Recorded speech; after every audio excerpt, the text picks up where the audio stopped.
Assalamualaikum warahmatullahi wabarakatuh. Di video kali ini, kami ingin membahas mengenai pembentukan VOC. VOC atau Verenigde Oost-Indisch Compagnie yang dalam bahasa Inggris dikenal sebagai Dutch East India Company adalah sebuah perusahaan dagang yang bersejarah dan memiliki pengaruh besar dalam perkembangan ekonomi dan politik di Belanda pada abad ke-17 hingga ke-18. VOC didirikan pada tahun 1602 oleh pemerintah Belanda dengan tujuan menguasai dan memperdagangkan rempah-rempah yang berlimpah di wilayah Asia Tenggara, khususnya di wilayah Indonesia modern. Pada saat itu, rempah-rempah seperti cengkeh, kayu manis, dan lada sangat berharga dan menjadi komoditas yang sangat dicari di pasar Eropa. VOC didukung oleh investasi pemerintahan Belanda dan memiliki monopoli de facto dalam memperdagangkan rempah-rempah di wilayah tersebut. Salah satu pencapaian terbesar VOC adalah ekspedisi yang dipimpin oleh kapten terkenal seperti Albert Tasman yang menjelajahi wilayah baru seperti Australia, Selandia Baru, dan Pulau Tasmania. Ekspedisi ini membantu Belanda meletakkan sebagian besar wilayah yang sekarang kita kenal di Samudra Hindia dan Pasifik. Pengaruh politik dan ekonomi VOC tidak hanya menjadi kekuatan ekonomi, tetapi juga memiliki pengaruh politik yang kuat.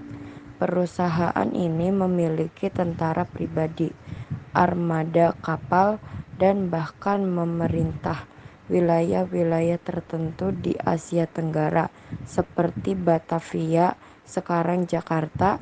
Hal ini memberikan Belanda kontrol yang signifikan atas perdagangan di wilayah tersebut. Kebijakan penting dari VOC. Di masa kepemimpinan Jan Pieterszoon, VOC berkembang pesat dan berhasil menguasai rempah-rempah di beberapa wilayah di Indonesia. Adapun beberapa kebijakan dari VOC yang sangat merugikan rakyat Indonesia yaitu 1. Melaksanakan pelayaran hongi. Kedua, menebang tanaman rempah-rempah milik penduduk agar produksi rempah-rempah tidak berlebihan. Yang ketiga, mewajibkan rakyat Indonesia untuk membayar pajak kepada VOC berupa hasil. Kehancuran VOC. Meskipun VOC mengalami kesuksesan besar dalam perdagangan dan eksplorasi, perusahaan ini akhirnya mengalami kemunduran. Pada pertengahan abad ke-18, VOC menghadapi masalah keuangan serius akibat terlibat dalam perang dan persaingan sengit dengan perusahaan dagang lainnya. Pada tahun 1799, VOC resmi dinyatakan bangkrut dengan kekayaannya diambil alih oleh pemerintah Belanda. Warisan VOC. Warisan VOC masih hidup dalam sejarah Belanda. Perusahaan ini memberikan kontribusi besar terhadap pembentukan sistem perbankan modern dan model perusahaan terbatas Limited Liability Company yang masih digunakan saat ini.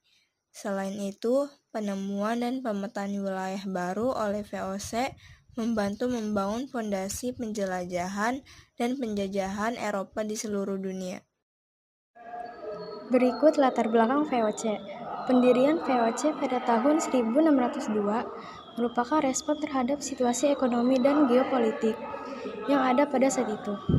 Pada abad ke-17, Belanda merupakan salah satu negara yang berperang untuk kemerdekaan dan kemandirian politik serta ekonomi dari Spanyol yang kuasa. Salah satu faktor pendorong pendirian VOC adalah perlunya memitigasi resiko dan memanfaatkan peluang dalam perdagangan rempah-rempah di wilayah Asia Tenggara. Rempah-rempah seperti cengkeh, kayu manis, dan lada adalah komoditas yang sangat dicari di pasar Eropa, tetapi sulit diperoleh dan diangkut dari wilayah-wilayah jauh di Asia Tenggara. VOC didirikan sebagai jawaban terhadap tantangan ini dan untuk mengamankan monopoli perdagangan rempah-rempah di wilayah tersebut.